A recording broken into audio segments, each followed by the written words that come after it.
Professor Vinod Chandra Menon, founding member of National Disaster Management Authority. Yeah.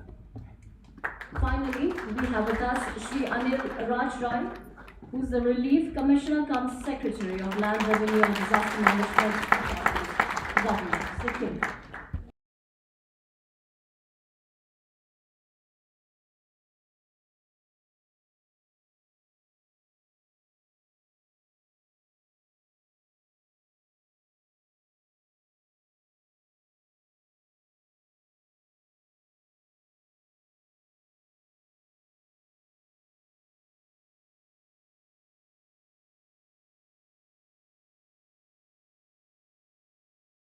Impacting the world.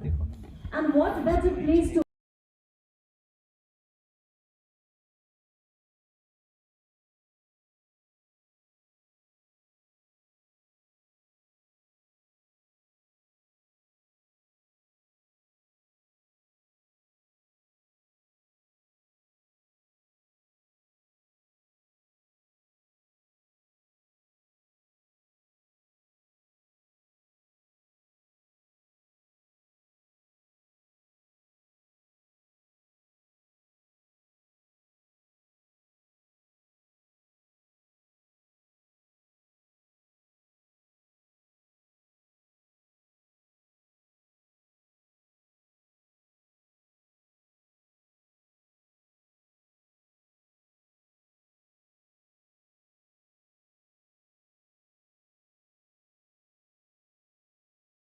Snikhabangavillokini Bhagavati Mandasmita Srimukhi Vatsalyamritavarshini Sumaduram Sankirtanalapini Shyamangi Madhusita Sukim Amrita Nandatika Ishwari.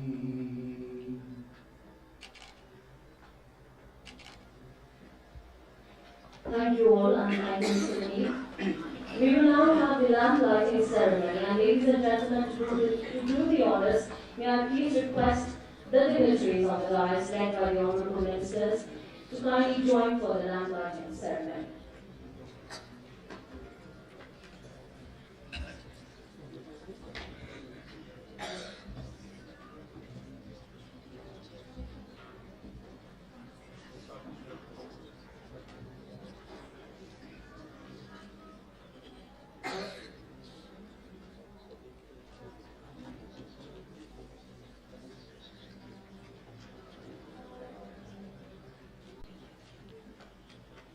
Thank you for the honors. Let's have a round of applause, please.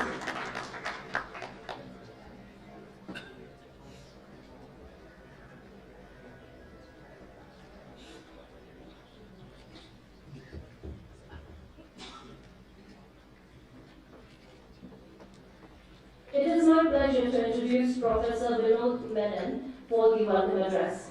Professor Vinod Menon is the International Coordinator for Sustainable and Resilient Communities Working Group under C20. He is a founding member of the National Disaster Management Authority India. He worked in the fields of disaster risk reduction, climate change adaptation, and public policy analysis. In 2005, he was nominated by the Prime Minister with the Union Minister. May I invite Professor Vinod Menon to the podium to deliver the welcome address.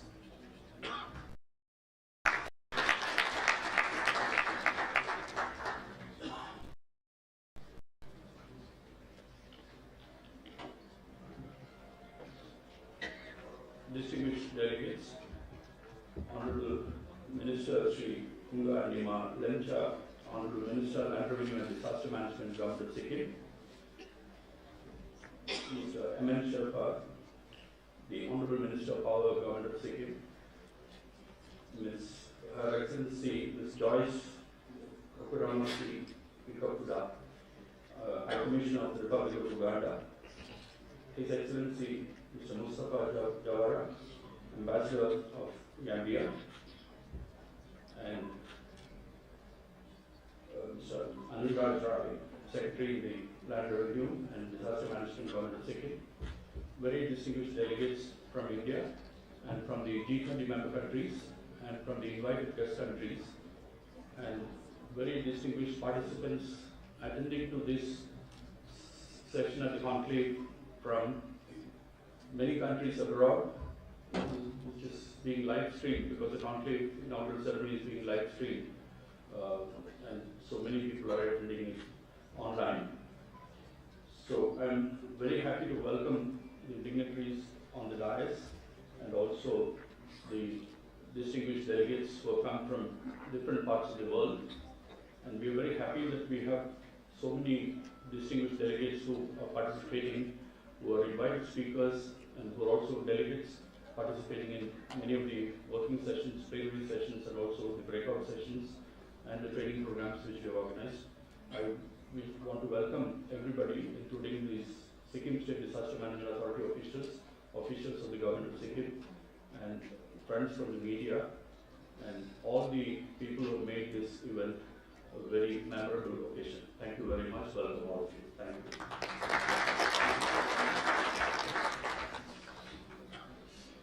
Thank you, sir, for your brief and warm welcome note. On this auspicious occasion, I would like to introduce the chair of C20, world-renowned spiritual leader and humanitarian Sadhguru Mata Amrit Anandamayi Devi, or lovingly called Amma. Amma is known for her selfless love and compassion toward all beings.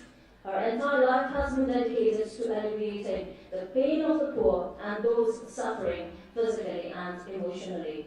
Amma is the founder of the Mata Amrit Anandamayi Math, leading its vast area of humanitarian programs, and as the Chancellor of Math's multi-campus deemed university, Amrita Vishwa Vidyapeetham, let us get inspired through a video message about Amma.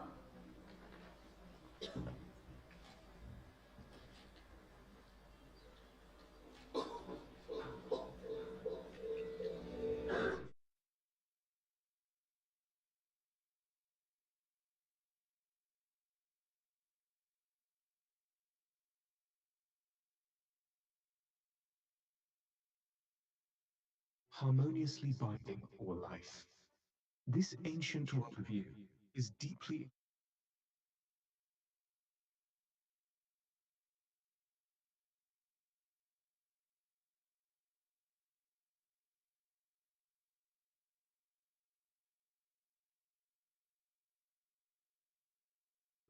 the C20 are moving forward. For too long, the world has witnessed violent conflicts in the name of race, religion, and cultural and political differences. Civil society groups have to strive to rise above such divisive politics. They have to dialogue with a focus of remembering that the world indeed is one big family. The projects launched by the Mata Amritanandamayi Mutt have always been in response to the needs of the hour.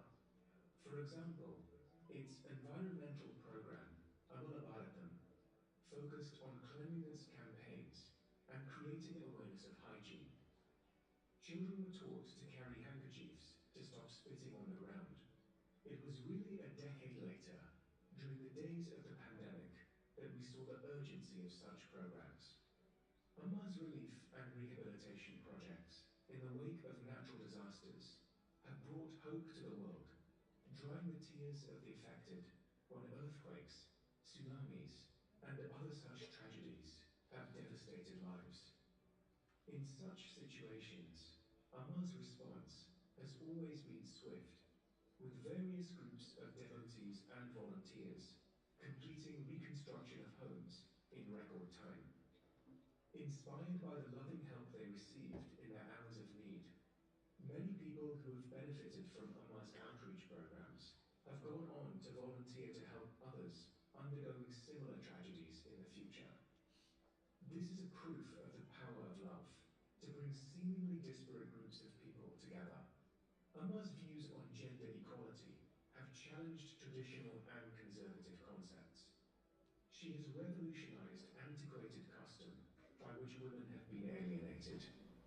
She has paved the way for many women to learn Vedic chanting and to learn to perform religious rituals. These were things often previously reserved for men alone. Moreover, Amma has even inducted women as temple priests.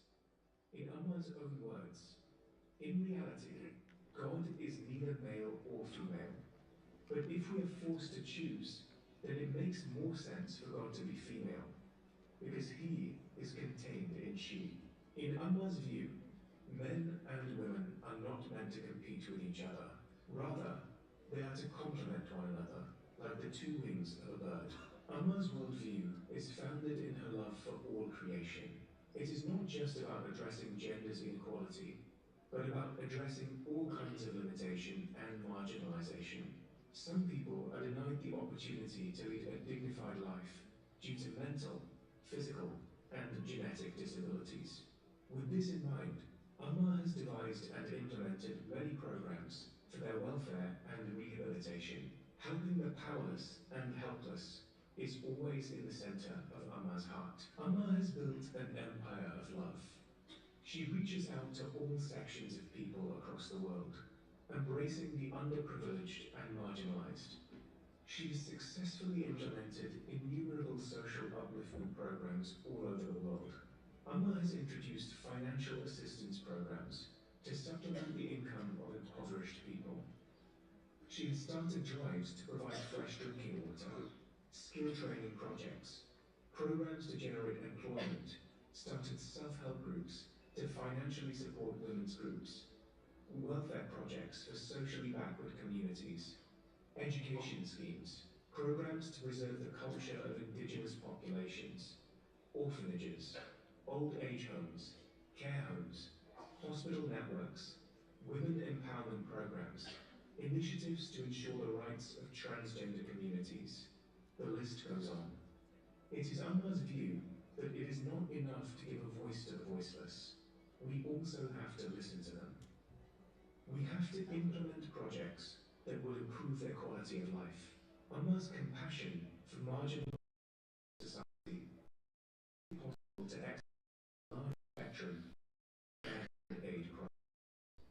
The institute created by Amma is intended to help compassion and homelessness. Amma instituted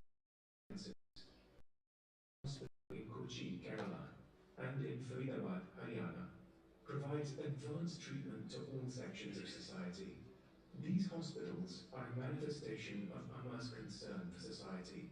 The deemed university, Amrita Vishwavidyapitham, is a center of learning and research, having a radical positive influence on Indian education. Its ethos is education both for life and livelihood. Amma wants each of us to shine in the light of knowledge and help each other to shine therein as well. Amma has addressed many international summits aimed at world peace. Her words enlighten these global meetings. Her love unifies diverse and scattered people across the world. She is striving to usher in a world of harmony, security, and progress. She is catalyzing a sea of change in the world, from a state of estrangement and alienation to one of binding oneness. Let there be love, peace, happiness, and harmony. May our thoughts, words, and actions contribute to the happiness and freedom of all beings. This is Amma's prayer.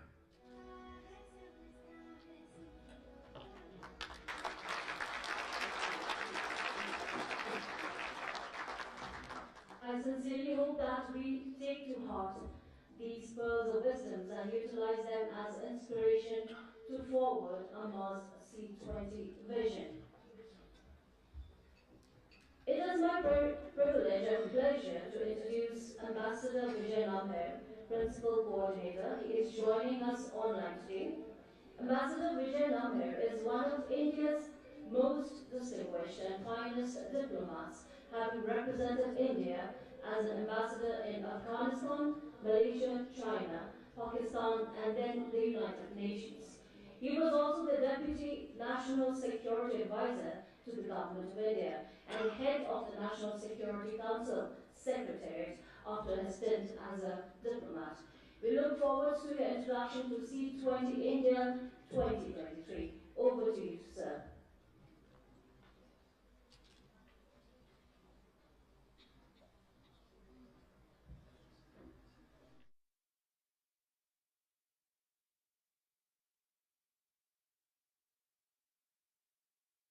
The outset, pay my humble salutations to Mata Amritanandamayi Devi Amma, Her Holiness, whose gracious aura is pervading this proceedings.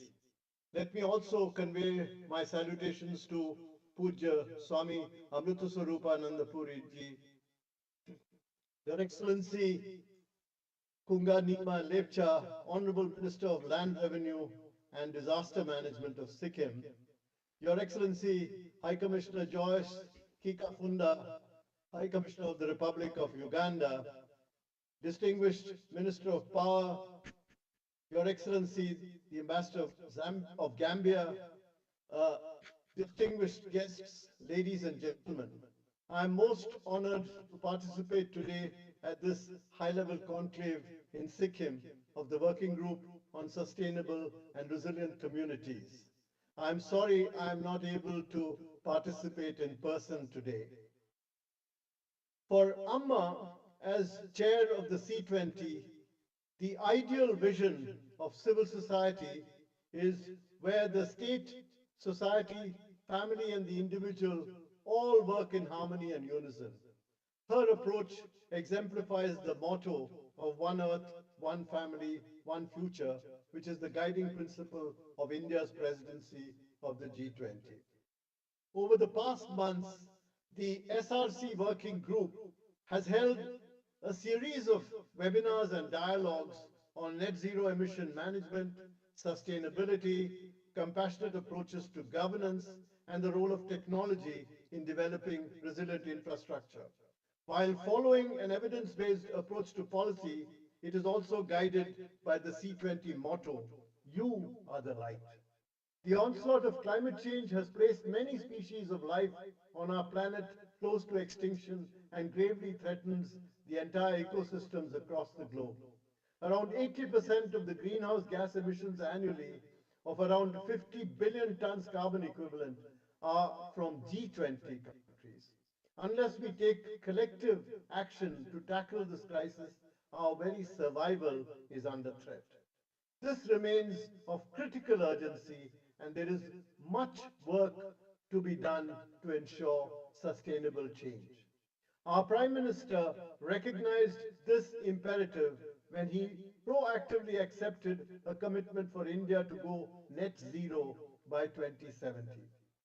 Globally, more urgent proactive action needs to be taken by governments as well as multi-stakeholder partnerships between civil societies to build long-term solutions, provide synergistic research, and evolve relevant policy formulations.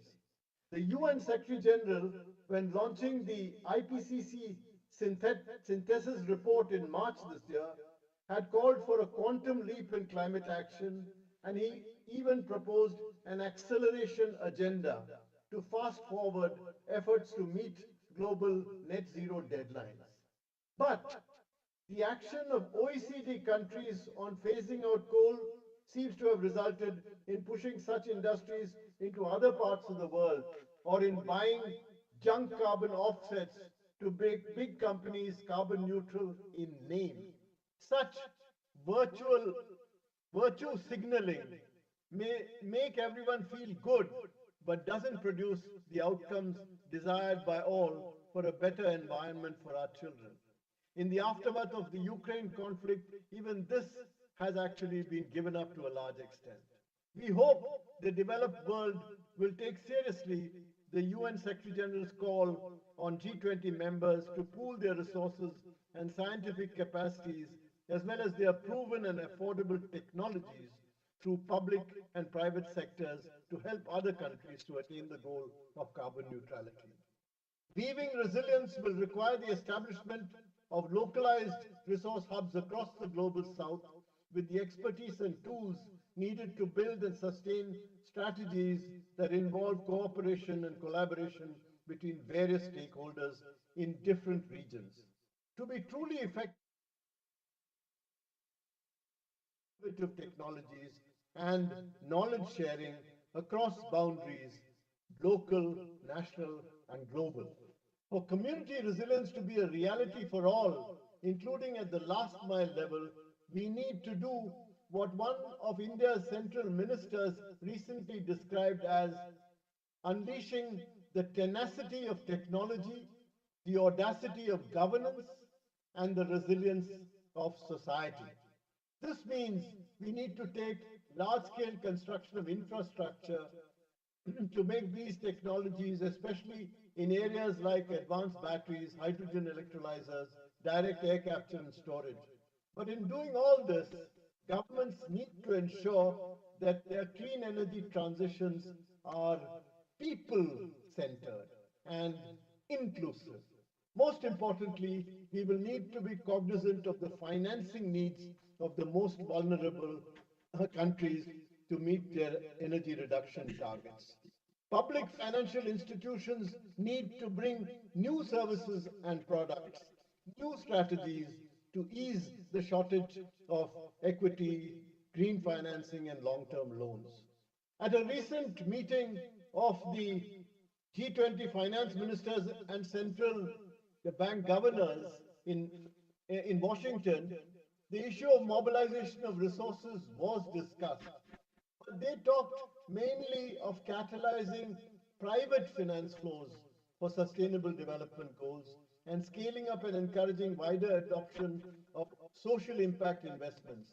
Not enough attention was paid to the question of mobilizing public funds by governments for this purpose. Our working group has had several roundtable conferences to discuss renewable energy transitions, decarbonizing infrastructure, and green finance. You have discussed critical gaps in policy entry points to strengthen sustainable and resilient communities. You have stressed the need for involving young entrepreneurs and of ensuring gender equality. Your interactions have involved academics, thought leaders, and policymakers. India's own long-term low-emission development strategy was presented at Sharm el-Sheikh, and it reflects our future path to sustainable, resilient infrastructure to be undertaken in a just, smooth, sustainable, and all-inclusive manner. As you unleash a learning revolution for sustainability, shaping resilient trade and supply chains, and institutionalizing best practices or udaharans, I hope that this will be part of the recommendations you, as the working group, present for the G20 to adopt later this year. All my very best greetings and good wishes to this conclave. Thank you. Insightful introduction to the C20 India 2023. With great honor, I now invite Dr. Manisha Vinodini Ramesh to the podium. Dr. Manisha is the provost of Amrita Vishwa Vidyapeetham. She holds multiple portfolios such as strategic initiatives, research and innovation, interdisciplinary and AI plus X.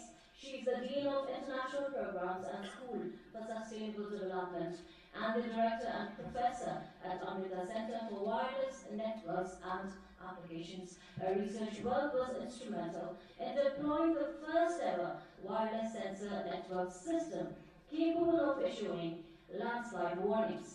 Dr. Manisha has years of experience as a researcher and scientist in applying technology to solve pressing problems of today's society. I cordially invite you, ma'am, to deliver an introduction to the Sustainable and Resilient Communities Working Group and overview of the Sustainable and Resilient Communities Conclave.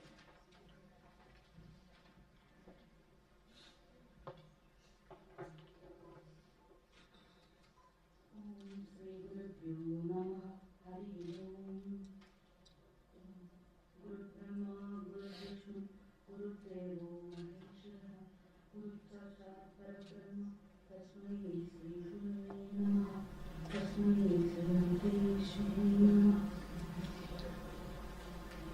of Emma's daughter Sri, pranams of women all. Good morning to one and all. My humble pranams to Sri Laksha, Honorable Minister, Land, Revenue and Disaster Management, Government of Sikkim. Honorable Minister of Power, Sri M. Sherpa. His Excellency, Miss Joyce Kukurimasi Chukufunda, High Commissioner of the Republic of Uganda. His Excellency Mustafa Jawara, Ambassador of Gambia. Ambassador Vijay Nandia, Principal Coordinator C20. Swami Amrita Survanandapuri, Troika Member C20 and Vice Chairman of the Mata Amudanapuri IMAT. Sri Anil Raj, Secretary, Land, Revenue and Disaster Management, Government of Sikkim, Professor Vinod Menon, C20 Working Group Coordinator, and all distinguished guests who are gathered here. A warm welcome to the Sustainable and Resilient Communities Conclave organized by C20 India 2023 Working Group Sustainable and Resilient Communities with major focus on climate, environment and net zero targets. As we have gathered here in the light of India's G20 presidency this year, it gives me immense happiness to address this august gathering. The C20 India 2023 remains committed to advocate evidence-based policy recommendations and strive towards the realization of the Indian C20 motto, "You are the light."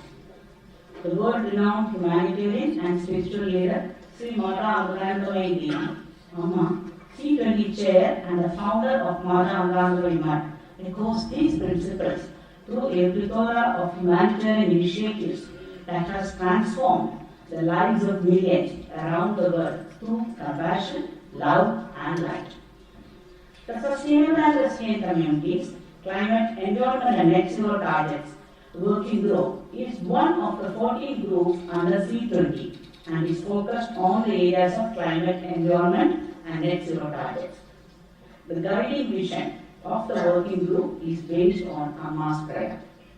Everyone in the world should sleep without fear at least for one night. Everyone in the world should eat to their fill at least for one day. There should be one day where there is no violence, no one is injured, no one is harmed. All people, young and old, should serve the poor and needy at least for one day. Serve selflessly. This is Amma's dream and this is Amma's prayer. And let us hope that through all our effort, by getting the guidance of Amma, holding our hands together, at least this small dream be realized. It is this prayer that led to the multitude of initiatives that Amma has brought out in the area of climate adaptation, disaster risk reduction and resilience, food security, ecosystem restoration, climate justice and social justice, and compassion-driven action, which includes a vast array of initiatives. The key thematic areas of the working group are climate resilience and social justice, environmental sustainability, net zero emission management, compassion-driven approaches to sustainable and resilient communities. From the day we started this C20 working group, we have been working very closely with several CSOs, with more than 800 CSOs from 54 countries have registered with this working group.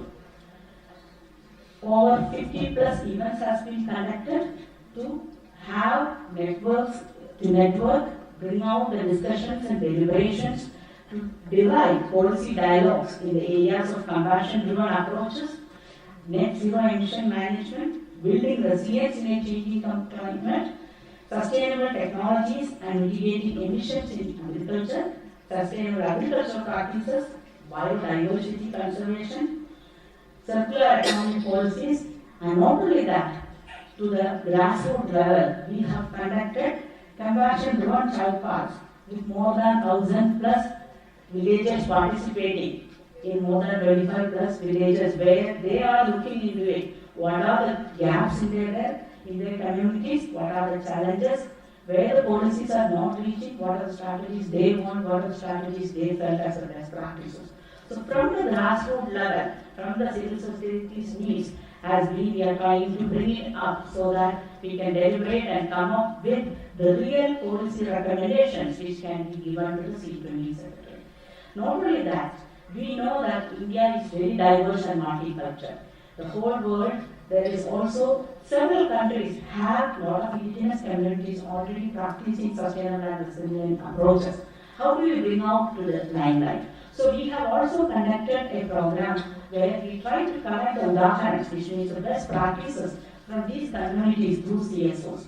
Over 100 plus best practices has been collected from 20 plus countries, and this of which the first set of which has come to the first stage will be actually showcased in this event also, so that we will develop scalable practices and procedures from these which can be adopted by multiple countries. Let me now move on to describe a little bit about this conclave. All this work which I have told was the pre-work which we have done, which have led us to come to the conclave, the Sustainable and Resilient Communities Conclave. This conclave has been the result of, as I said, all the events and deliberations which has been done over these years, and it comes from the experience from all the CSOs who have participated. And today, the Sustainable and Resilient Communities Conclave has brought in nearly 200 participants from 22 countries. This spanning 2 days on 29th and 30th of April. This conclave has several plenary and sessions, and each plenary have two parallel sessions which is going on. The key plenary sessions are in the areas of climate resilience, climate finance and social justice, environmental sustainability and biodiversity conservation, food security and livelihood protection, net zero electricity, transport and industry, sustainable lifestyle, agriculture, environment and partnership, compassion as the driving force for sustainable and resilient communities, compassion-driven education and youth empowerment. We have also brought in round tables to shape the conversations across the following areas: science and technologies for sustainable and resilient communities, policy, governance and sustainable finance for sustainable and resilient communities, spiritual love, a compassionate approach as driving forces for sustainable and resilient communities, sustainable and resilient practices prevalent in indigenous communities. In these 2 full days, we are also parallelly conducting training sessions on sustainable development, disaster resilience and energy literacy, of which another 100 participants will be joining in the training sessions, which is a level 1 training session conducted by the UNESCO Chair on Experiential Learning for Sustainable Innovation and Development. And in future, there will be level 2 and level 3. Thus, we are also looking through, as part of this working group, how we can empower the communities to take forward and they become empowered to build sustainable communities.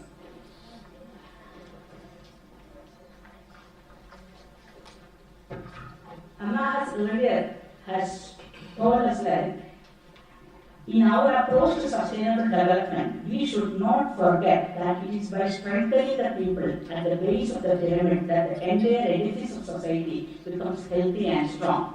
As you all know that India has a large population, a young population.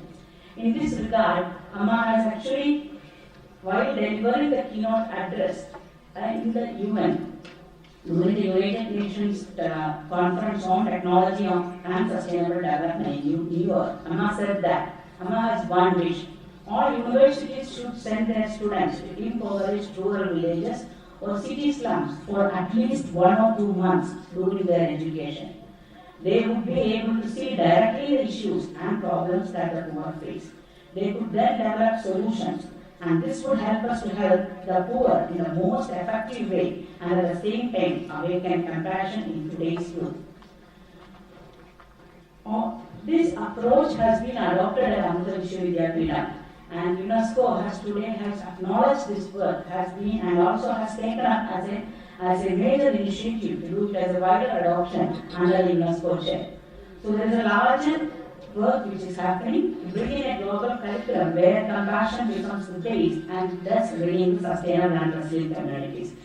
This conclave, we hope that CSOs will also contribute in building this curriculum for the global scenario. The base of all these initiatives is well mentioned in Amma's own words, where Amma says, "For me, compassion is the most important factor in our lives. It is the first step. If we take this first step courageously, without fear, then all of our decisions and subsequent actions and their results will have a special beauty, spontaneity, and power. Human calculations may be wrong, but actions born of true compassion can never be wrong because compassion is the law of nature, the power of God, the heart of creation. If we tune the individual mind with compassion, then we as individuals are no longer really performing actions, but are merely allowing creation to act through us. And this is the power of compassion. I pray to Amma that make all of us join together to derive love and compassion and thus light the world. Let us hope that this conclave also help us to put forward at least one step towards this. And I welcome each one of you, and I'm also thanking each one of you who have joined here, and hope we will have a very detailed and in-depth deliberations to bring out the policy briefs and recommendations which we can pass on to C20 chair. Thank you.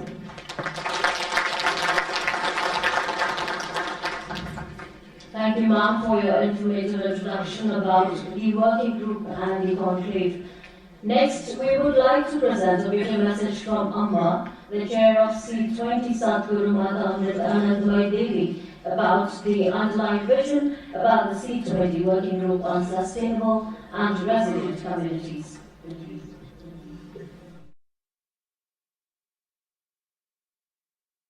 എല്ലാവർക്കും നമസ്കാരം. ഇതൊരു ശുഭമുഹൂർത്തമാണ്. ലോകത്തിൻ്റെ മങ്ങന തേജസ് വീണ്ടെടുക്കാനുള്ള ഒരു ശ്രമത്തിന് നമ്മൾ തുടക്കം കുറിച്ച് കഴിഞ്ഞിരിക്കുന്നു. G20യുടെ അധ്യക്ഷത ഭാരതത്തിന് ലഭിച്ച ചരിത്രപ്രധാനമായ അവസരമാണിത്. G20യുടെ ഭാഗമായ C20യുടെ പ്രവർത്തനങ്ങൾ വിജയകരമാക്കുക എന്ന വലിയ ഉത്തരവാദിത്തമാണ് ഭാരത സർക്കാരും പ്രധാനമന്ത്രി ശ്രീ നരേന്ദ്രമോദിയും നമ്മളെ ഏൽപ്പിച്ചിരിക്കുന്നത്. ഈ സംരംഭത്തോട് അങ്ങേയറ്റം നീതി പുലർത്താൻ നമുക്ക് കഴിയട്ടെ. ഭാരത സർക്കാരിനോടും പ്രധാനമന്ത്രിയോടും ഈ അവസരത്തിൽ അകമഴിഞ്ഞ കൃതജ്ഞത രേഖപ്പെടുത്തുന്നു.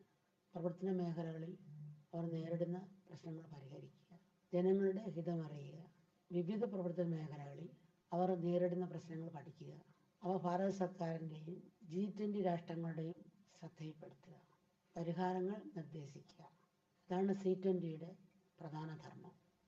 എല്ലാം ഉണ്ട് എന്നാൽ ഒന്നുമില്ല എന്നതാണ് മനുഷ്യൻ്റെ ഇന്നത്തെ അവസ്ഥ. ഒരു കാര്യം വളരെ വ്യക്തമാണ്, മനുഷ്യൻ പ്രകൃതിയുമായി അകലും തോറും അവൻ്റെ പ്രശ്നങ്ങൾ വർദ്ധിക്കും. ഈശ്വരൻ്റെ മുഖമാണ് പ്രകൃതി. പ്രകൃതി മനുഷ്യൻ്റെ അജ്ഞാനവർത്തിയാണ്, അത് നിർജീവമാണ്, അതുകൊണ്ട് എന്ത് വേണമെങ്കിലും ആകാം എന്നൊക്കെയുള്ള മിഥ്യാധാരണ മനുഷ്യർക്കുണ്ട്. പ്രകൃതി ഒരു ശരീരമാണ്, അത് ഏകമാണ്. ഒരു ശരീരത്തിലെ അവയവങ്ങളെല്ലാം അഭേദ്യമായിരിക്കുന്നത് പോലെ പ്രകൃതിയിലെ ജീവനുള്ളതും ഇല്ലാത്തതുമായ സകലതും അന്യോന്യം ബന്ധപ്പെട്ടിരിക്കുന്നു. അവയെല്ലാം പ്രകൃതിയുടെ അവയവങ്ങളാണ്. അതുകൊണ്ട് പ്രകൃതി സംരക്ഷണവും പരിപാലനവും മാറ്റി നിർത്തിക്കൊണ്ട് സുസ്ഥിര വികസനം സാധ്യമല്ല. അങ്ങനെ ഒരു വികസനം പ്രായോഗികമാക്കാൻ കുറെ കോടി നടത്തിയതുകൊണ്ടോ നിയമനിർമ്മാണം നടത്തിയതുകൊണ്ടോ മാത്രം സാധിക്കില്ല. അതിന് മനുഷ്യന്റെ മനോഭാവം മാറണം. മനസ്ഥിതി മാറ്റിയാൽ പരിസ്ഥിതി നമുക്ക് മാറ്റിയെടുക്കാം. ഭൂമിയും ജലവും അഗ്നിയും വായുവും ആകാശവും ഇല്ലാതെ മനുഷ്യനെ എങ്ങനെ ജീവിക്കും? ഈ 5 ഘടകങ്ങളാണ് മനുഷ്യ ശരീരത്തിന് അടിത്തറ. അവ പ്രകൃതി നമ്മുടെ അകത്തും പുറത്തുമുണ്ട്. നമ്മളെല്ലാം ഭൂമിയിൽ ജീവിക്കുമ്പോൾ സഹജീവികളെയും പ്രകൃതിയെയും അവഗണിക്കുന്നു. സ്വന്തം സ്വാർത്ഥ താല്പര്യങ്ങളും അത്യാഗ്രഹങ്ങളും സബലീകരിക്കാൻ വേണ്ടി മാത്രം പ്രയത്നിക്കുന്നു. അതേസമയം സ്വർഗം തരണേ എന്ന് ഈശ്വരോട് പ്രാർത്ഥിക്കുകയും ചെയ്യും. ഇതെന്തൊരു വിരോധാഭാസമാണ്, കൊണ്ടുവരാൻ സാധിക്കും. അമ്മ ജനങ്ങളുടെ തലം മനസ്സിലാക്കി പോകണമെന്ന് പറയാൻ കാരണം 108 ഗ്രാമങ്ങൾ നമ്മൾ ദത്തെടുത്ത് എന്നിട്ട് ഓരോ ഗ്രാമങ്ങളിലും മക്കൾ പോയപ്പം ഒരു ഗ്രാമത്തിൽ ചെന്നപ്പോൾ അവർ ആത്മഹത്യ ചെയ്തുകൊണ്ടിരിക്കുകയാണ് ആ ഗ്രാമം. എന്ത് ചോദിച്ചപ്പോൾ അവർ കൃഷിയെല്ലാം നഷ്ടം വന്നു, പലിശയ്ക്കെടുത്തു, പലിശയുടെ പൈസ കൊടുക്കാനില്ല, മരണം മാത്രമേ മുന്നിലുള്ളൂ. 5 വർഷം നഷ്ടത്തിലായിരുന്നു. നമ്മുടെ കുഞ്ഞുങ്ങൾ അവിടെ നിന്നിട്ട് അവരവിടെ നിന്നാണ് വളം മേടിക്കുന്നത്. അവർ നോക്കിയപ്പോൾ അവർ വലിയ വില കൊടുത്ത വളം മേടിച്ചത്. അവരെ പറ്റിക്കുകയായിരുന്നു. പിന്നെ അത് ശരിക്കുള്ള വില കൊടുത്ത് മേടിച്ച് അതെല്ലാം കൊടുത്ത് ചെയ്യിച്ച് കൃഷി വന്നപ്പോൾ അതിൽ നിന്ന് നല്ലവണ്ണം വിളവുണ്ടായി. അപ്പോൾ ഈ 5 വർഷത്തെ കടവ് അവർക്ക് തീർക്കാൻ സാധിച്ച് ആ വർഷത്തേക്കുള്ള ചെലവിനും കിട്ടി. എന്നിട്ട് ആ ഭക്തര് അതിന് ആൾക്കാർ അരി നെല്ലും കൊണ്ട് അമ്മയെടുത്ത് വന്ന് തിരിച്ചുണ്ട് ശരീരവും മാനസികമായിട്ട് അത് ഉയർത്താൻ നമുക്ക് സാധിച്ചു. അപ്പോൾ അവയർനെസ് നമ്മൾ കൊടുക്കണം. ആശ്രമത്തിൻ്റെ സ്ഥാപനങ്ങളിൽ തന്നെ 1.5 ലക്ഷം കുഞ്ഞുങ്ങൾ കൂടുതൽ പഠിക്കുന്നുണ്ട്. അവരുടെയും തലങ്ങൾ മനസ്സിലാക്കാൻ നമുക്ക് സാധിച്ചിട്ടുണ്ട്. നൂറുകണക്കിന് സംഭവങ്ങൾ ഈ ഒരു വർഷം കൊണ്ട് നമ്മൾ കണ്ടുകൊണ്ടിരിക്കുകയാണ്. നമ്മൾ ഏത് സ്ഥലത്ത് പോയാലും ആദ്യം ചോദിക്കാൻ ഇന്റർനെറ്റ് ഇട്ട് പോകുന്നതാണ്. ആ സ്ഥലത്ത് ഇന്റർനെറ്റ് കിട്ടുമോ, ആ വീട്ടിൽ പോയി ഇന്റർനെറ്റ് കിട്ടുമോ, അല്ല ഹോട്ടലിൽ ഇന്റർനെറ്റ് കിട്ടുമോ സൗകര്യം കിട്ടിയില്ലെങ്കിൽ എന്തോ ഒരു ഉറക്കമില്ലാതെ കരക്കിടക്കുന്ന മത്സ്യം വരെ പഠിക്കുന്നതാണ്. ആധ്യാത്മം എന്ന് പറയുമ്പോൾ ഇന്റർനെറ്റാണ്. അതിൻ്റെ കണക്ഷൻ ശരിയായാൽ ഏത് സാഹചര്യത്തിലും ഈ ഒരു വെപ്രാളവും ടെൻഷനും ഉണ്ടാകത്തില്ല. ചില സാഹചര്യത്തെ അഡ്ജസ്റ്റ് ചെയ്യാനും അതോടൊപ്പം മറ്റുള്ളവരുടെ കാര്യം കാണിക്കാൻ നമുക്ക് കഴിയും. അപ്പം അതാണ് നമ്മൾ ആത്മീയത എന്ന് പറയുന്നത്. ഇപ്പം നമ്മൾ തന്നെ ആളുടെ വേസ്റ്റ് ഇടുന്നെടുത്ത് മണ്ണെടുത്ത് നോക്കി മൊത്തം പോയിസണായിരുന്നു. അവിടെ വൃക്ഷം നട്ട് വളർത്തി. അതൊരു 3 വർഷം കഴിഞ്ഞപ്പോൾ ആ മണ്ണെടുത്ത് റിസർച്ച് ചെയ്തപ്പോൾ വിഷമേയില്ല. വേരെത്ര വിഷം പിടിച്ചെടുത്തു. ഇലകൾ നമ്മൾ കാർബണൊക്കെ എടുത്ത് നമുക്ക് നല്ല ശുദ്ധവായു തരുന്നു. വൃക്ഷത്തെ ഈശ്വരനെപ്പോലെ ആരാധിച്ചിരുന്ന പഴയ ആൾക്കാർ. അപ്പം നമ്മളൊക്കെ ഒരു വൃക്ഷം വെട്ടുമ്പം പൂജിച്ച് മാപ്പ് ചോദിച്ചിട്ട് വെട്ടിയിട്ടുള്ളത്. അങ്ങനെ ഓരോ ജീവജാലങ്ങളെയും അന്ന് നമ്മൾ ആരാധിച്ചത് തന്നവരുടെ നന്ദി കാണിച്ചതാണ്. അപ്പം നമ്മളതൊരു പ്രാകൃതമല്ലാത്ത പ്രായോഗികമായിരുന്നു. അവിടത്തേക്ക് നമ്മൾ തിരിച്ച് കുറച്ചെങ്കിലും പോയേ പറ്റുള്ളൂ. പണ്ട് നമ്മൾ ഗ്രാമത്തിൽ എൻ്റെ കുഞ്ഞിൽ 60 വർഷം മുമ്പ് കൈക്കൊരു മുറിവെല്ലാം മാറ്റിയാൽ നമ്മൾ ചാണകം എടുത്ത് വെച്ച് മുറിവ് പൊറുക്കും. ഇന്നത്തെ പശുക്കളുടെ ചാണകം തട്ടിയ സെപ്റ്റിക്കാവും. അന്ന് ഔഷധമായ ചാണകം ഇന്ന് പോയിസണായി. എന്താണ്? പണ്ട് പശുക്ക് പ്രകൃതിമായ ഭക്ഷണം കൊടുത്താണ് ഇങ്ങനെ. അന്ന് ഈ വിഷവളമൊന്നും നെല്ല് ചേർക്കില്ല. ഇപ്പം വിഷവളം ചേർത്ത കച്ചിയാണ് പശു തിന്നുന്നത്. പിന്നെ എല്ലുപൊടി, കെമിക്കൽ ചേർത്ത എല്ലുപൊടി അങ്ങ് തിന്നുന്നത്. അപ്പം അതിൽ നിന്നുണ്ടാകുന്ന പാലിനും അത്ര കണ്ട് ഗുണമില്ല. അത് നമുക്ക് വിശപ്പടക്കാൻ സാധിച്ചു. പക്ഷെ നമ്മുടെ ഇമ്മ്യൂണിറ്റി പോഷകാംശം കുറഞ്ഞു. കൂടുതൽ പാല് കിട്ടി, അത്രയും അസുഖം കിട്ടി. സയൻസ് 5% വിഷവെള്ളം ചേർക്കാൻ പറഞ്ഞെങ്കിൽ അത് 25% വിഷവെള്ളം ചേർക്കാൻ ലാഭത്തിന് വേണ്ടി. അങ്ങനെ എല്ലാവരും ഒരേപോലെ നല്ലതായിക്കൊണ്ടിരിക്കും. മനസ്സും ശരീരവും എല്ലാം നല്ലതാകും.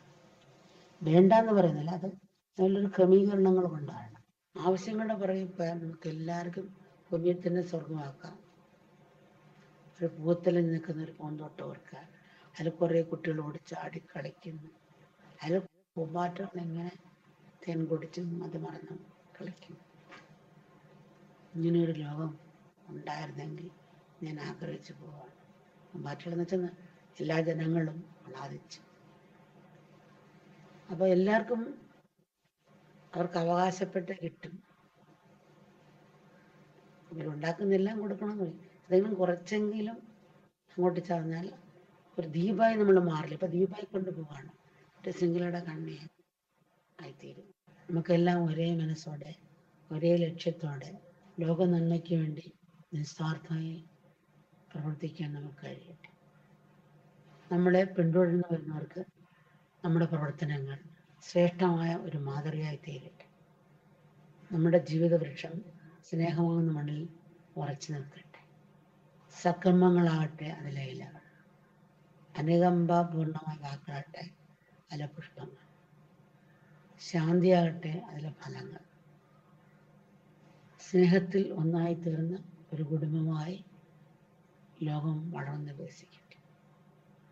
വസുദൈവ കുടുംബവും എന്ന ഈ വാക്ക് പ്രാവർത്തികമാക്കി എല്ലാവരും ഉണർന്ന് ഫലവത്താക്കാനും നമുക്ക് കഴിയട്ടെ. അങ്ങനെ ശാന്തിയും സമാധാനവും കളിയാടുന്ന ഒരു ലോകം നമുക്കെല്ലാം സായത്തമാകട്ടെ. ഈ കൃപ നമ്മളെ എല്ലാം അനുഗ്രഹിക്കട്ടെ. നമസ്കാരം.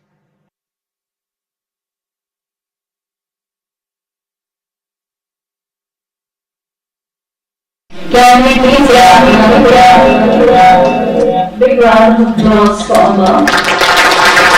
I hope people will inspire Amma's vision and actions to make the world a better place to live for the future generations and for the people of the world. With great pleasure, I now invite Her Excellency Ms. Joyce Kakura Matsiki Kafunda. She is a Ugandan diplomat and academic who has served as High Commissioner of Uganda to the United Kingdom since 2013. A professor of agriculture and food science at Makerere University, she has been involved with projects to eradicate poverty and reduce childhood malnutrition.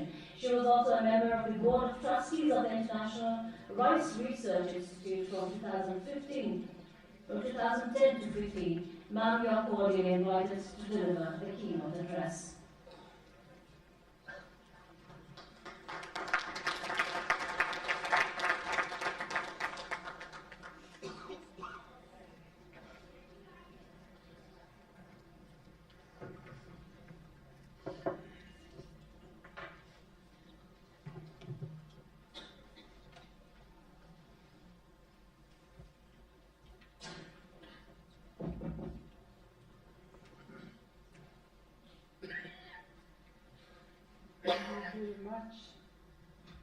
Thank you very much, Madam, for that introduction.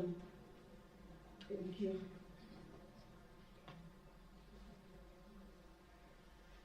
The Honorable Minister of Lands and Disaster Management of Sikkim Government and all Honorable Ministers present here,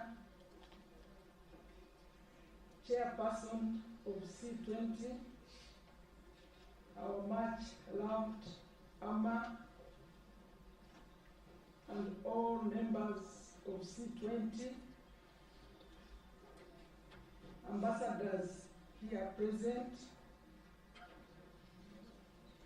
all distinguished members of the dais, distinguished members in the audience,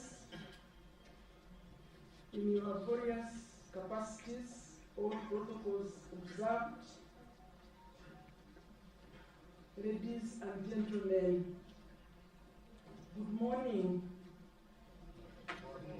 Namaste. I bring you greetings from New Delhi, where our embassy is located. I wish to thank very much the organizers of this conclave for the kind invitation. I feel humbled and honored to be invited, and I feel very happy to be here among you in this beautiful part of India. I've been in India for only 8 months. I was coming from Australia, from London, which she talked of. I spent 4 years in Australia. So from Australia, I came to India, and I've been here 8 months. And I've traveled only to the south. So this is my first time to the north, and I have loved it, I've appreciated it. It is as beautiful as Uganda, with hills and green grass. I did not come alone. I came with my deputy, Ambassador Margaret Shodire. Stand up for the recognition.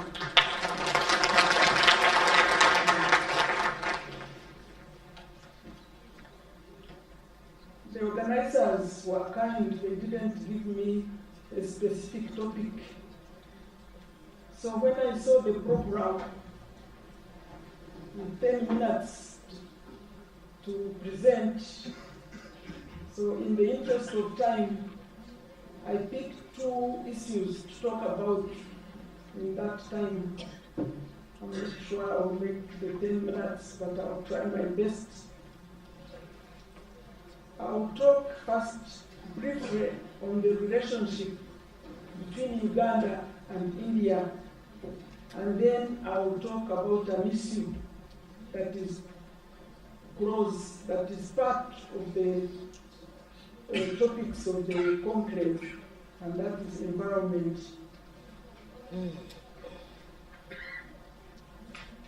I felt I needed to talk about Uganda because some people may not know about Uganda. Uganda is popularly known as the Pearl of Africa, and that is because it is one of the most beautiful countries, not only in Africa but in the world. And I'm not saying that because I'm from there. You need to go there and see for yourself.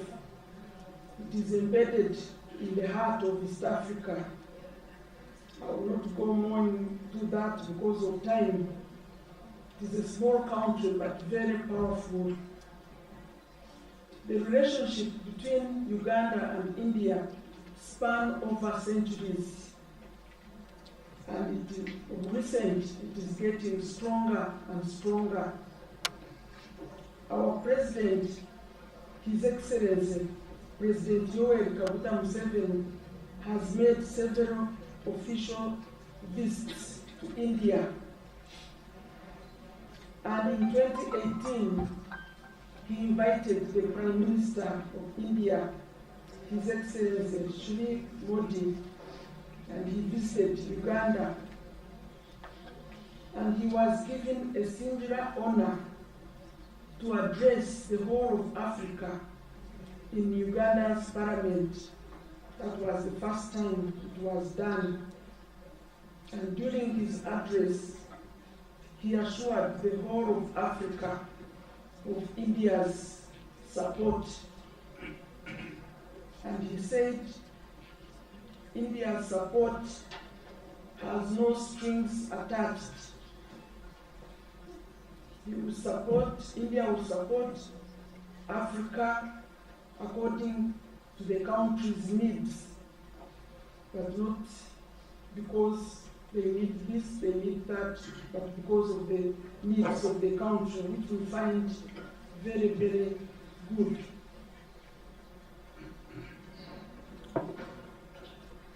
Just 2 weeks ago, the Minister of External Affairs, Dr. S. Jaishankar, visited Uganda. Myself and my deputy went with him, and he went to open the National Forensic Sciences University of India, Uganda chapter in Uganda, in Jinja, Kampala, Uganda. And that is the first time India has opened a branch of its university outside India. India has opened the first time India has opened a branch of its university outside India. And this is very, very important because Africa as a whole will benefit from this very, very important. Forensic science has so many branches, and it selected Uganda to be the hub for that. So with these excellent relations with Uganda in particular and Africa in general, we believe that India's chairmanship of the G20, we believe that India will be the voice of the global south. We believe that India will bring the problems of the developing world to the agenda because India knows these problems although India now is a superpower, it is not too long ago when it was also where some of us are. So it knows what we are going through. Some other countries may not know. And India has promised that during the presidency of the G20, they will bring these problems to the agenda, and we believe that they will do it, and this conclave of the C20 will definitely be a channel. This brings me to the second point that I talked of, and this one is on environment and health.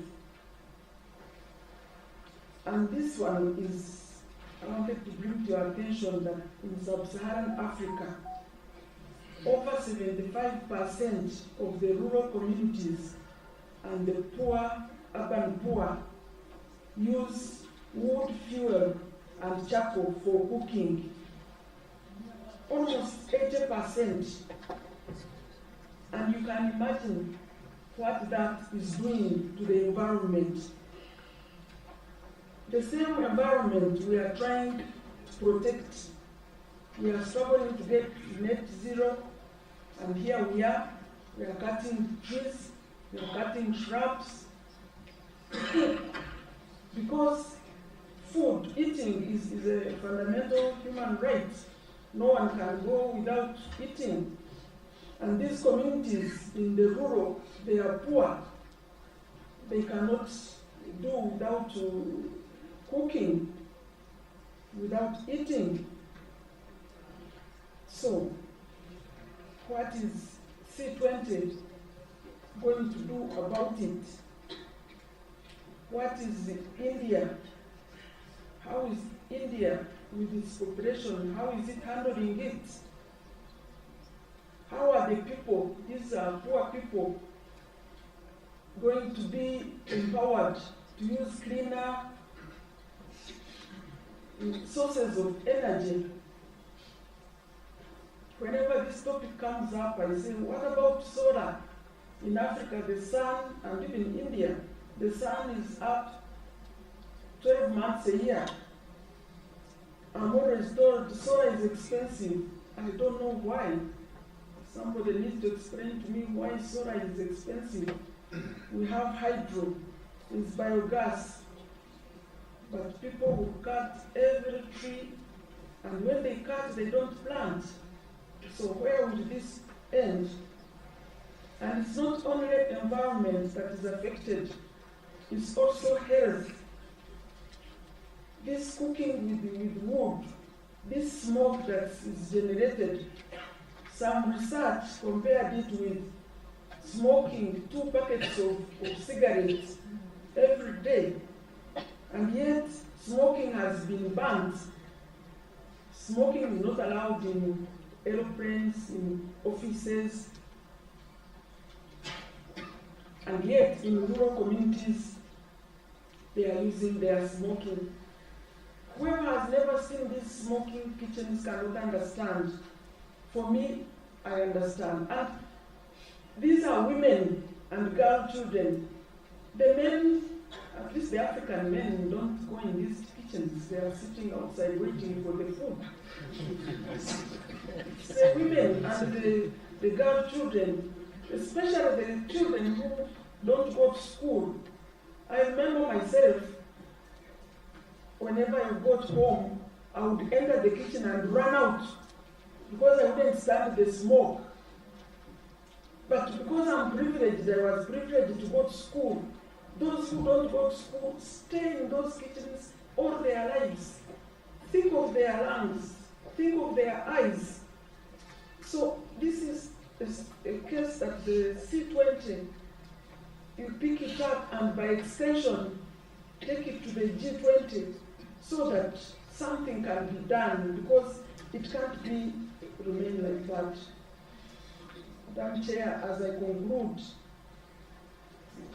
I found out as I was reading that this month of April 2023, the population of India and the population of Africa is exactly the same, 1.4 billion people. The population of India and the population of Africa. But what is noteworthy is that by 2050, the population of India will be 1.7 people. It will have grown only by 0.3 of a billion, which means you are planning, you are really doing it well. But listen to this, the population of Africa will have almost doubled. It will be 2.5 billion by 2050. So what will that do to the environment, to the food, to the ecosystem? So all this, we have to think about it. We may not be around that time, but what about our children? So I wish I saw fruitful deliberations during this conclave, and I thank you so much for listening to me. Thank you.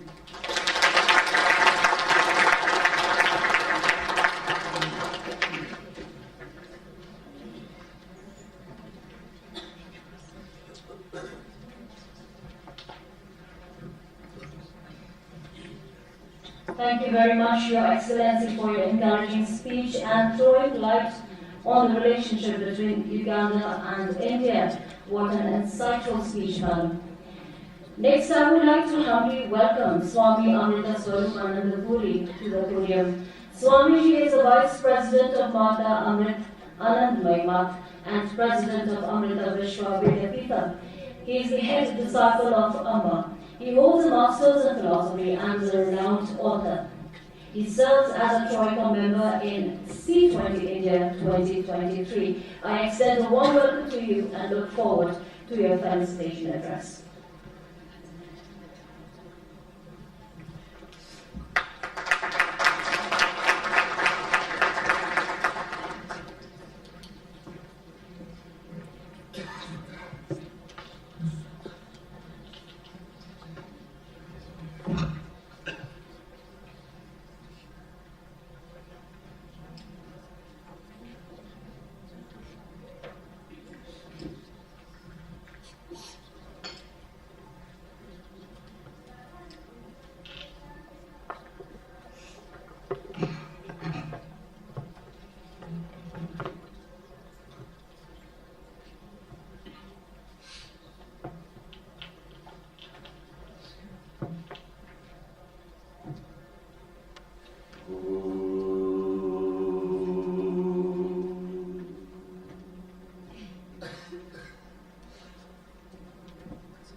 I humbly bow down at Mass, sacred water seat.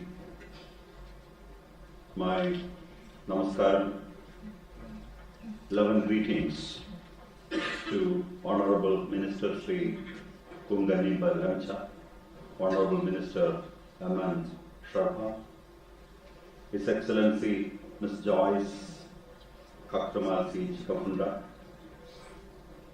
His Excellency Mustafa Jawad, Sri Anil Raj Roy, Ambassador Vijay Nambiarji, Professor Vinod Menon, Dr.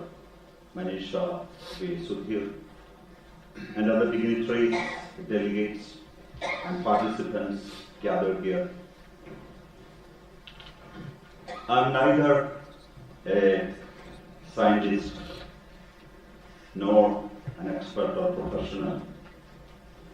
Hence, allow me to share certain things from a spiritual perspective, which no one else may share here in this forum. There is a story about Winston Churchill, He was a powerful orator. Once a group of reporters asked him, "Sir, you speak to thousands of people. Don't you feel a little scared and tense when you see the large sea of people sitting in front of you? Some of them will be criticizing you. Some of them will be staring at you, and some will be judging you. Doesn't this evoke some fear of judgment and stage fright?" It is said that Winston Churchill answered the question like this: "Why should I feel tense or afraid?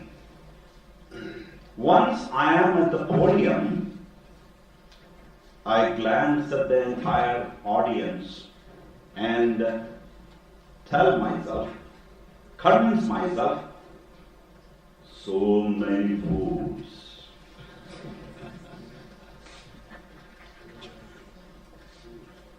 Now allow me to share another scenario.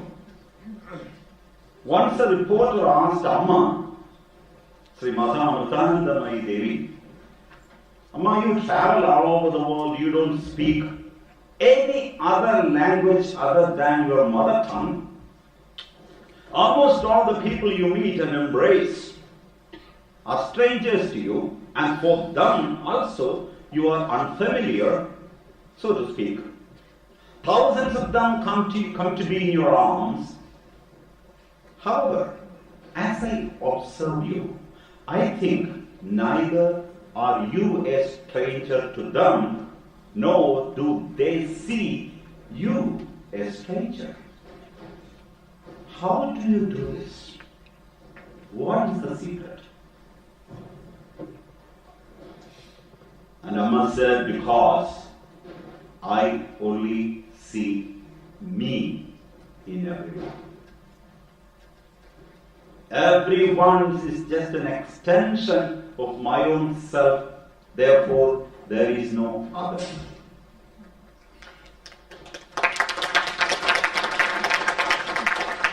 For me, there is only love. Love alone exists. Certainly you understand the difference between Winston Churchill's statement and Amma's. The former is an example. He represents the entire humanity, I would say.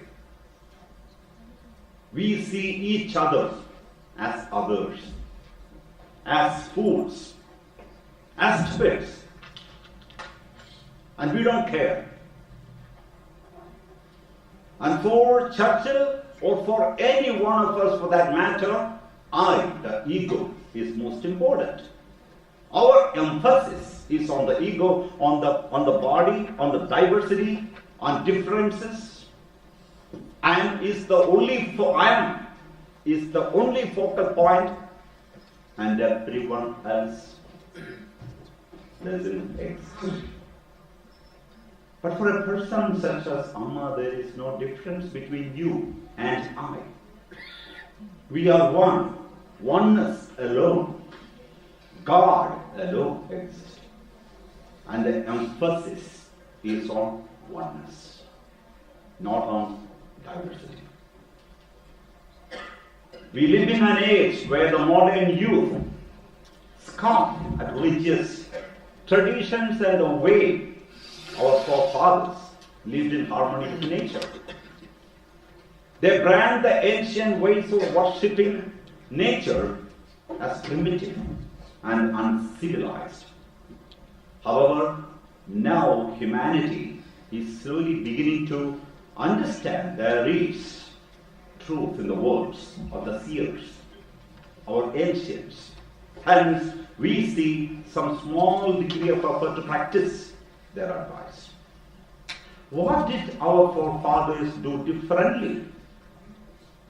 Amma says, they beautifully blended love and reverence for nature, while accepting, respecting, and approaching the visible world of diversity with a worshipful attitude, they also laid their faith in the one and totally limitless power behind the many names and forms. And this is exactly what we lack in our approach.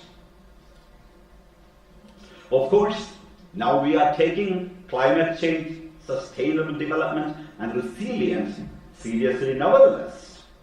Are we doing it with a loving and reverential attitude, or is it just an intellectual exercise? Amma says, if there is a reason for our efforts for sustainable and resilient communities fail to produce the expected result, it is due to our lack of a loving respect towards nature. That's most important. Remember, climate change isn't something that suddenly manifested. It has been happening for centuries. It is like gaining weight. Every day it was happening. And one day the weighing scale goes bang from the lowest to the highest. And while you scream, I'm fat. But it has been happening in bits and pieces. So even though the Earth's climate has changed throughout history, the current warming is happening at a rate not seen in the past 10,000 years. As we all know, according to the Intergovernmental Panel on Climate Change, since systematic scientific assessments began in 1970s, the influence of human activity on the warming of the climate system has evolved from the theory to established fact. From the rise of global temperature, the ocean is getting warmer, the ice sheets are shrinking, to the increase in the frequency of extreme events, and the increase in ocean acidification, the evidence of a warming planet abounds. In short, the scientific information acquired from natural resources such as ice, cores, rocks, and tree rings, and from modern equipments such as satellites and instruments, all show signs of a changing climate. And Her Excellency, the Ambassador from Uganda, mentioned about 2050. But we don't know whether we will exist until that. According to the scientists, they have changed everything. I mean, their calculations are changing. They say that it may, the human species may not exist for another 50 years. Our NGO headquarters, our ashram is situated between the Arabian Sea and the Kerala backwaters. When I first arrived in 1979, the weather was so pleasant. Even during summer, we didn't feel any heat. Rather, the cool ocean breeze always made the atmosphere enjoyable. In contrast, now, even 32 degrees Celsius feel like 40 or 42. My own personal experience. And the natural sea breeze that used to blow constantly has tremendously slowed down. The change in climate is so tangible. So climate change cannot be ruled out as a myth, as some people used to believe. So my request to the scientific and technological community is to put efforts into creating a synthesis of science and spirituality. As Amma says, science and spirituality should harmoniously work like the two wings of a bird. We shouldn't be suspicious and reluctant to experiment with the spiritual recommendations offered to us by ancient seers, especially when almost all their concerns about future humanity are coming true.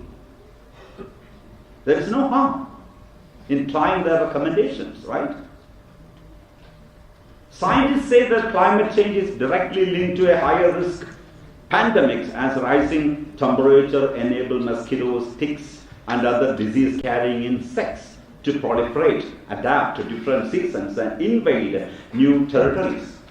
For example, flooding due to extreme weather creates new breeding grounds for mosquitoes, making the spread of dengue fever more likely. Melting permafrost can release pathogens from animal carcasses, like the anthrax outbreak in the Yamal Peninsula, Siberia in 2016. Safeguarding the borders. Every country is worried about their borders. Every country is managing arms and ammunition. So it is important.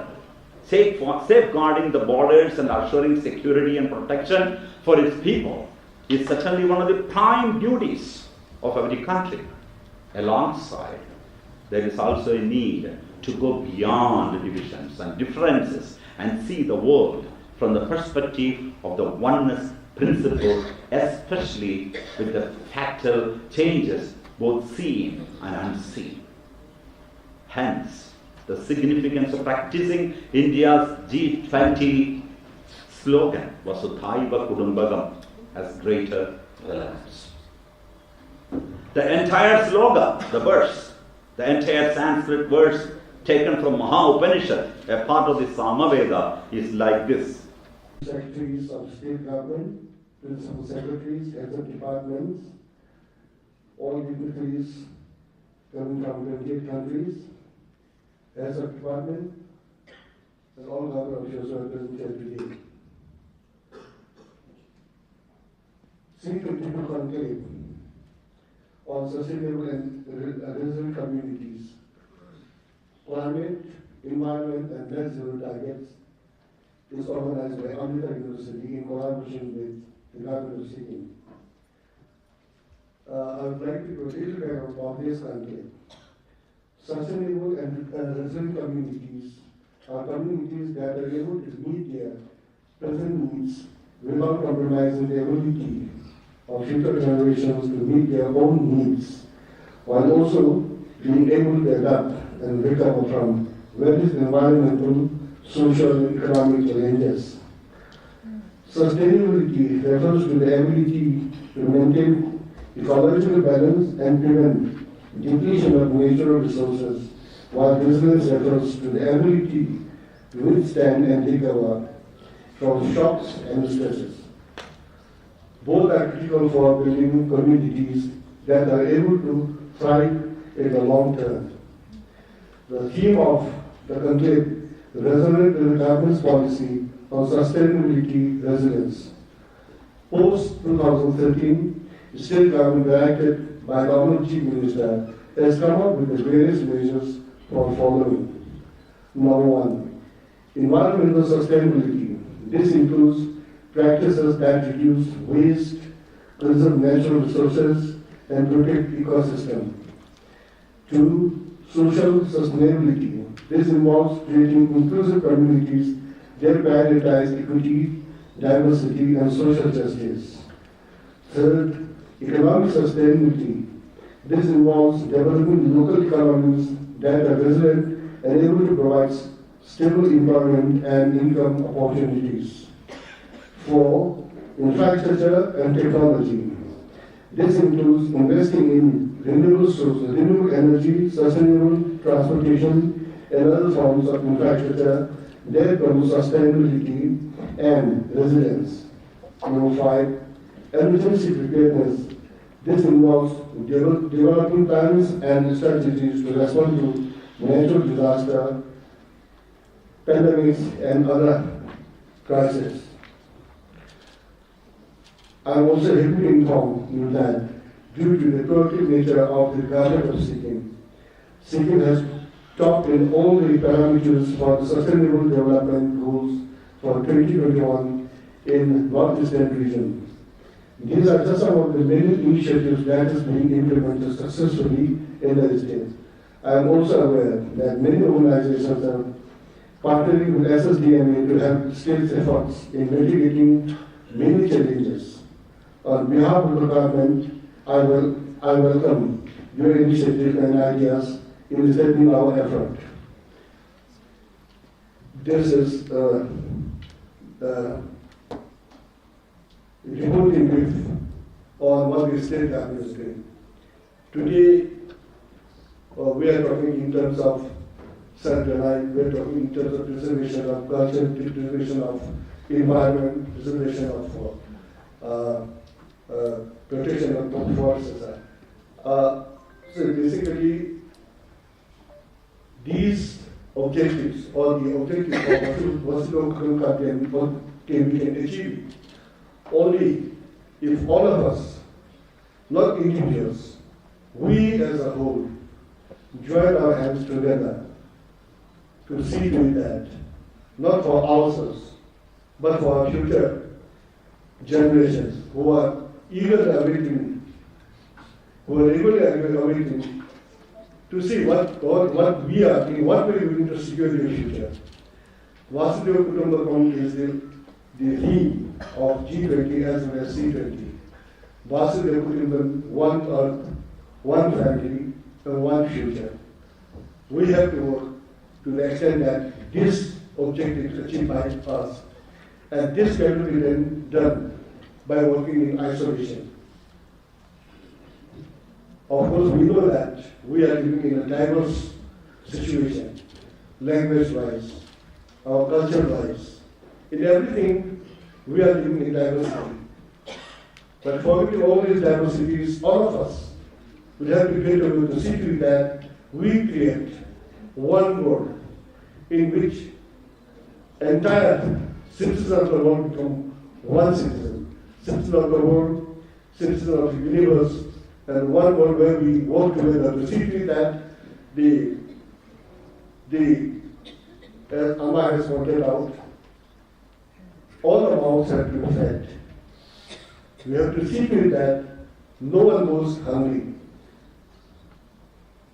Today we are working, keeping in mind only our own selfish interest. For the time being, we have to forget our selfish interest. There's a thing in terms of the people who's down the street without going hungry. As a human being, we have to imbibe this quality of human being in ourselves so that we can also work for these poor people. We can work for conserving the forest, we can work for preservation of our culture. I mean, as far as Sikkim is concerned, Sikkim is just a small state in the Indian Union with a population of just about 7 lakhs and an area of 7,900 square kilometers. We are blessed by Guru, which indeed is a very beautiful state, rich in biodiversity, and the only state, I would rather say not only in our Indian Union, but entire world, the only place where organic farming has been done. And also, it is also known for but despite all these things, we also have lots of inherent difficulties being a small state, particularly being in the Himalayan, situated in the Himalayan region. We are subjected to various man-made as well as natural calamities. Every year, we lose a big chunk of land mass due to landslides, etc. Now, how can we contain it? How can we protect all this state? Not only Sikkim people as a whole, but entire world, where Sikkim has been made the pioneer for disaster management. So that way we are leading. But to help us in protecting our small state of Indian Union, I would like to request everybody, I mean, the delegates will come from all over the world, 32 countries, 200 delegates, more people coming tomorrow. All of you have to help us in protecting this beautiful environment state of Sikkim. While concluding, I would like to extend on behalf of Chief Minister, on behalf of the state of Sikkim, on behalf of people of Sikkim, warm welcome to all the delegates who have come from 32 countries, and I hope you will definitely enjoy your stay in Sikkim. I would like to urge all participants from the state to take fullest advantage of this two-day conclave today and tomorrow, and widen our knowledge. We must learn that best practices from around the world in integrating the best possible way of our setting. I wish the best to the department and assure all the support of our department for the successful organization of this. As we all know, recently we have successfully organized G20 conclave also here, and the Sikkim's hospitality, Sikkim's way of organizing things was highly appreciated. I hope we will follow the same. I think we will provide the same type of organizational capacity to this two-day program. With these few words, I would like to pray for your well-being and let me stop here. Thank you very much.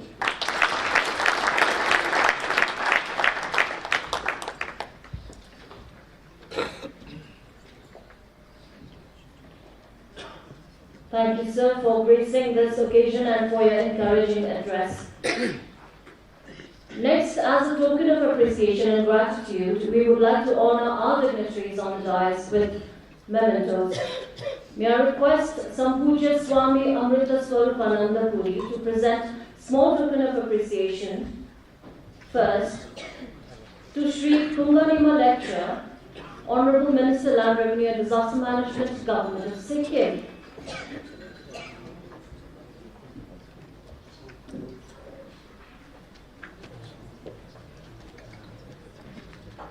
Let's have a big round of applause, ladies and gentlemen.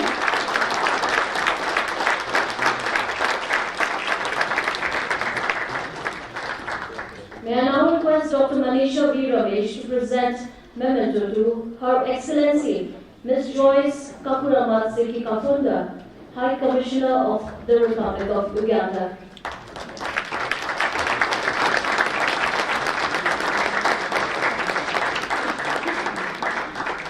Thank you.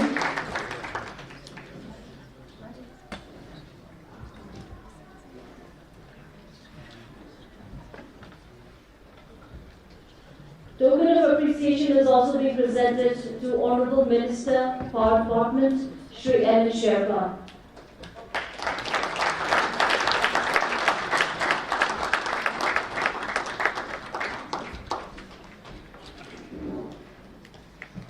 A round of applause, please.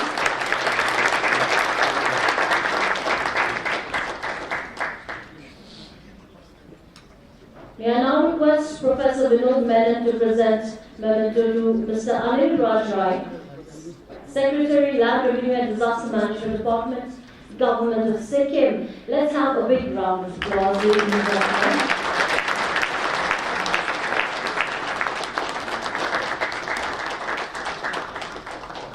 Thank you for doing the honors. Thank you all.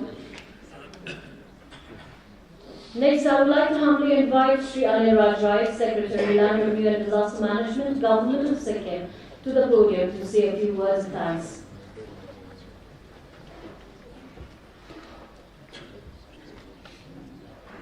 I seek the permission of the Chair to present the vote of thanks. At the very outset, I would like to thank Sri K. Lecturer, Honorable Minister for Land Revenue and Disaster Management, for chairing the inaugural session of this conclave. Further, sir, I would like to profusely thank you for interfering with the state government of Sikkim for agreeing to co-sponsor this event. So you were the driving force for us to conduct this program successfully here. Right from the day you wanted to go down to Kollam to Amit Amma, which has not materialized yet, that is still you, I would like to remind you that, sir.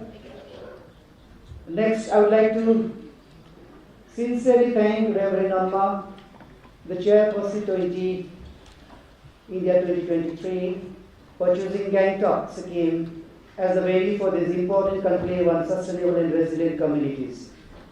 I am confident that, as designed by Amma, this conclave will bring out extensive dialogues and engagements with the civil society organizations, policymakers, delegates from the government and non-governmental agencies, and academicians from the G20 countries to understand existing global policies related to the identified thematic areas, identify gaps, and come up with innovative and pragmatic solutions which will be presented to the G20 during the summit in September 2023.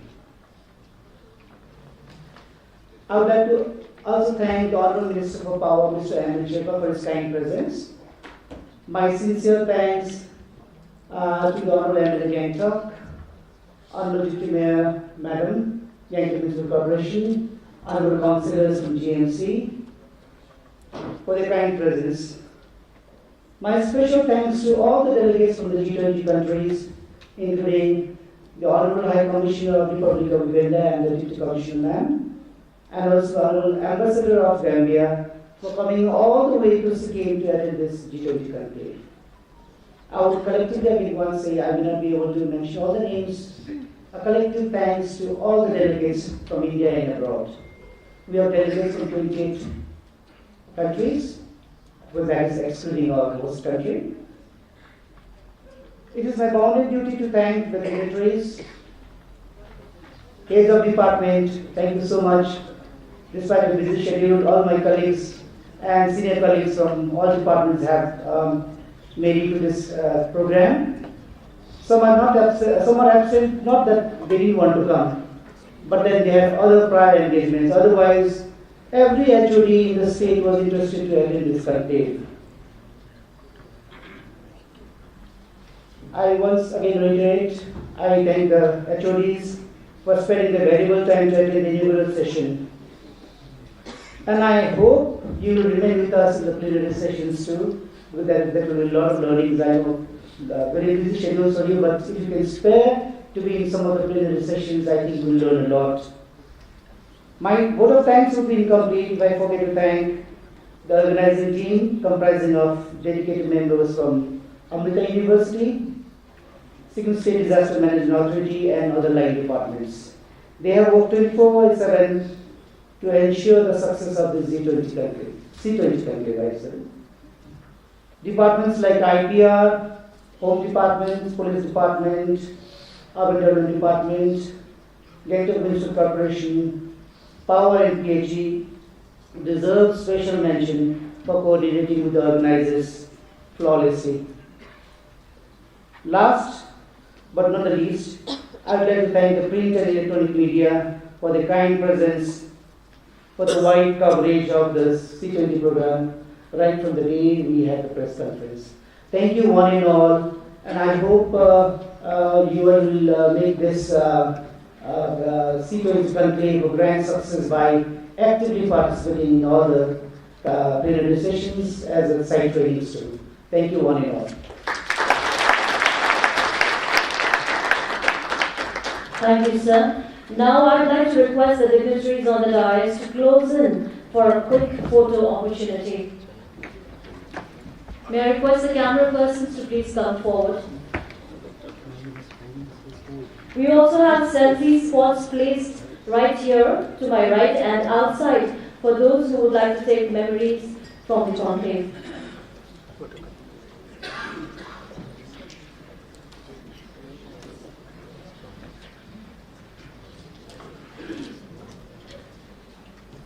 I also request the delegates seated in the front row to kindly come up to the stage and join us for a photo session.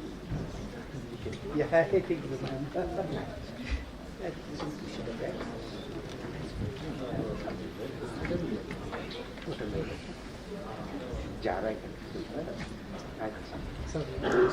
Participate तो होना चाहिए इसमें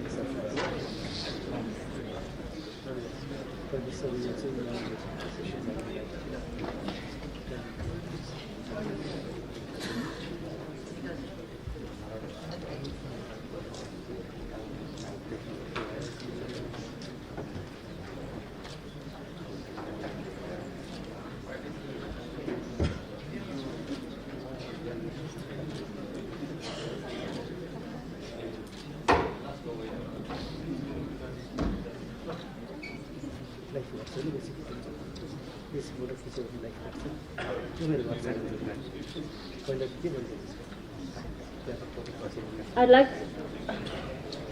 like to inform everyone and request to please follow and check the official Facebook page of Government of Sikkim, managed by the State IPR Department, for all the updates, reports and videos on the two-day C20 conclave.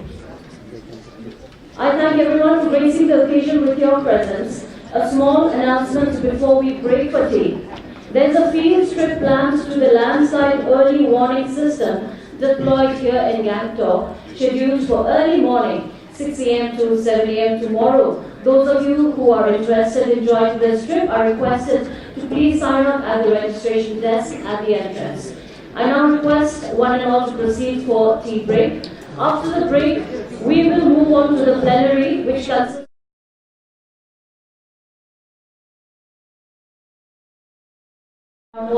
here. The second session on climate finance and social justice will be held in the conference room outside. We shall start the breakout sessions sharp at 11:30 a.m. Request everyone to please be seated by 11:25 a.m. for the respective plenaries. We also have exhibition stalls that are set up close to the dining area. I request you to please visit the stall. Thank you.